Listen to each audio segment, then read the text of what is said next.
सच की ताकत। एक सबक आमोज कहानी। एक बार एक छोटे गांव में एक गरीब लड़का रहता था जिसका नाम अली था। वो सच बोलने का आदी था, चाहे हालात जैसे भी हों। एक दिन गांव के रईस की कीमती अंगूठी खो गई। तलाश के बाद भी ना मिली तो रईस ने ऐलान किया कि जो भी अंगूठी वापस करेगा इसे इनाम दिया जाएगा। इत्तेफाक से वो अंगूठी अली को रास्ते में मिली। इसने फौरन रईस को लूटा दी। रईस ने पूछा, क्या तुम्हें लालच नहीं हुई इनाम की? अली ने मुस्कुरा कर जवाब दिया, मेरा इनाम मेरा ज़मीर है जो मुतमईन है।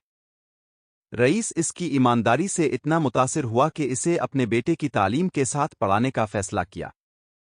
सबक: सच्चाई वक्ती फ़ायदे नहीं देती मगर ज़िंदगी भर का सुकून ज़रूर देती है। ऐसी मज़ीद मालूमाती वीडियोज़ के लिए हमारा चैनल सब्सक्राइब करें।